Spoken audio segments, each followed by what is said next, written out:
নমস্কার, আমি সুপর্ণা রান্নাঘরে আরেকটা রেসিপি নিয়ে চলে এলাম। তো আজকে আমি আপনাদেরকে ক্র্যাব কারি বানিয়ে দেখাবো বা কাঁকড়ার কারি। তো পুরো ভিডিওটা আপনারা স্কিপ করবেন না, পুরো ভিডিওটা দেখবেন, তাহলে এরকম সুন্দরভাবে খুবই ইজি পদ্ধতিতে আমি আপনাদের দেখাবো। কোনো হেভি মশলাও লাগবে না, বাড়িতে যা যা সামগ্রী আছে তাই দিয়ে আপনারা তৈরি করে নিতে পারবেন। আর আমার চ্যানেলটা যদি আপনাদের পছন্দ হয় তাহলে অবশ্যই লাইক, কমেন্ট, সাবস্ক্রাইব করবেন আর পুরো ভিডিওটা দেখবেন। আর রেসিপিটা কেমন লাগলো অবশ্যই আমাকে কমেন্ট করে জানাবেন। তো চলুন এখন আমি আপনাদেরকে ক্র্যাব কারিটা বানিয়ে দেখাচ্ছি। এখানে কাঁকড়া আছে 1 কেজি মতো আছে, আর আমি এই বড় ডাঁড়গুলোকে একটুখানি ভেঙে নিয়েছি, প্রত্যেকটা ডাঁড়ই ভেঙে নিয়েছি যাতে মশলাগুলো এর মধ্যে যেতে পারে। আর এগুলোকে তো ভালো করে পরিষ্কার করেই নিয়েছিলাম। তো এখন আমি এটাকে কাঁকড়া কারিটা বানাবার জন্যে একটা অন্য ধরনের বানাবো, ভাবলাম রেসিপিটা আপনাদের সাথে শেয়ার করি। তার জন্য আগে আমি কি করব, কাঁকড়াটাকে আধ ঘন্টার জন্য ম্যারিনেট করে রাখবো। তো তার জন্য আমি এখানে 1/2 চামচ আদা রসুন বাটা নিয়ে নিলাম। তার মধ্যে আমি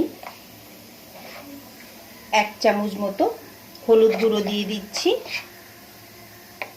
আর 1 চামচ লঙ্কা গুঁড়ো দিয়ে দিলাম, অল্প একটু নুন দিয়ে দিলাম, আর 3 থেকে 4 টেবিল চামচ আমি সর্ষের তেল দিয়ে দিলাম। এখানে প্রত্যেকটা জিনিসকে এখন আমি ভালো করে একটু মাখিয়ে নেব।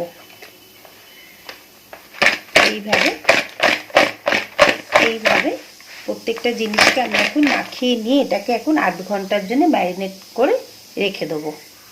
একটা কড়া বসিয়ে নিলাম, তার মধ্যে আগে আমি কিছুটা সর্ষের তেল দিয়ে দিচ্ছি।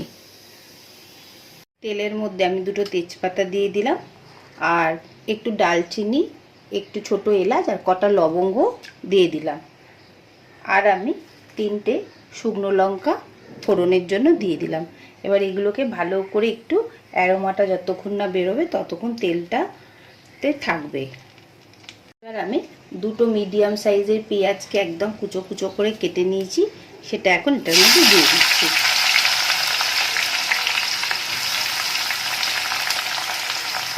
দিয়ে এটাকে ভালো করে কিছুক্ষণ ভেজে নেব যতক্ষণ না পেঁয়াজটা না নরম হচ্ছে।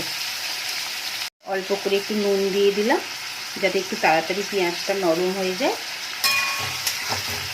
দিয়ে এটাকে একদম পোড়াবো না, হালকা হালকা একটা ব্রাউন কালার হয়ে যাবে ততক্ষণ অবধি পেঁয়াজটা ভেজে নেব। পেঁয়াজটা একদমই নরম হয়ে গেছে দেখুন। এখন আমি কি করব, এখানে 2টো টমেটো আর একটু কাঁচা লঙ্কা কেটে রেখেছি, সেটাকে আগে দিয়ে দিলাম। দিয়ে এটাকে 1 মিনিট মতো আমি এখন নাড়াচাড়া করে নেব, একটু টমেটোটা নরম করে নেব। টমেটোটা কিছুটা নরম হয়ে গেছে, এবার আমি একে একে কিছু মশলা এর মধ্যে অ্যাড করব।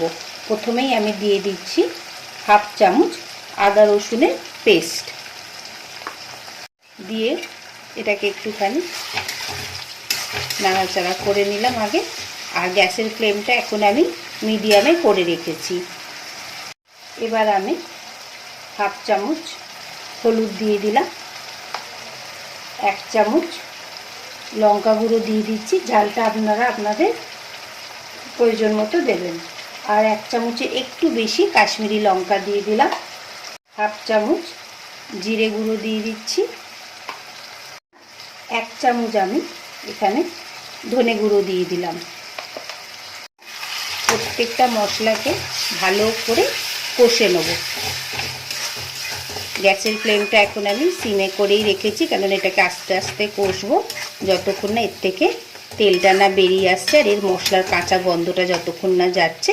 এটাকে এখন আমি ভালো মতো কষে নেব। ভালো করে এটাকে আরেকটুখানি কষছি, এখনও মশলার পুরো গন্ধটা যায়নি। আমি একটুখানি সামান্য জল দিয়েছি, জল দিয়ে মশলাটাকে আরও ধরুন ওই 1-2 মিনিট মতো আমি আগে ভালো করে কষে নিচ্ছি। তেলটা দেখুন একদম ওপরে চলে এসেছে। এখন আমি গ্যাসের ফ্লেমটাকে একদম কম করে দিলাম, দিয়ে কিছুটা টক দই দিয়ে দিচ্ছি। টক দই দিয়ে ভালোভাবে টক দইটাকে আগে মিশিয়ে নিচ্ছি। গ্যাসের ফ্লেমটা এই সময় একদম কমিয়ে দেবেন, নাহলে টক দইটা ফেটে যেতে পারে। তো এখন টক দইটাকে দিয়ে কিছুক্ষণ আরও 1 মিনিট মতো ভালোভাবে আমি এটাকে কষে নিচ্ছি। এখন মশলাগুলো একটু ব্যালেন্স হবে, তার জন্য আমি অল্প একটুখানি চিনি দিয়ে দিলাম।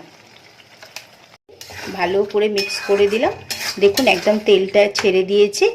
এবার আমরা কি করব, ম্যারিনেট করা যেই কাঁকড়াটা আমরা রেখেছিলাম সেটা এবার আস্তে আস্তে এটার মধ্যে দিয়ে দেব।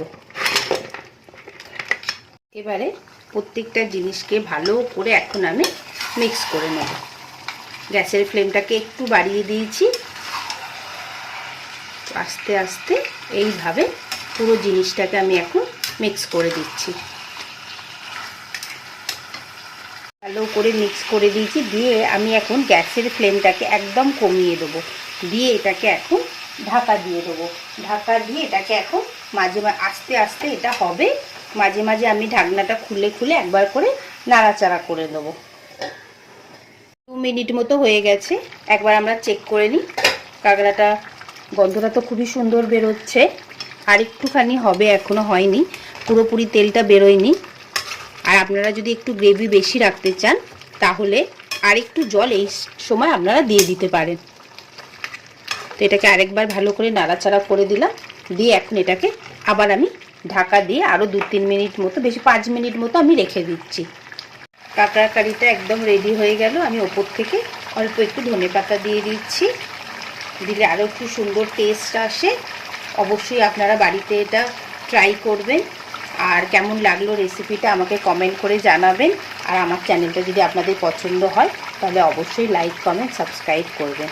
আমি আবার আরেকটা নতুন রেসিপির সাথে খুব তাড়াতাড়ি আসবো।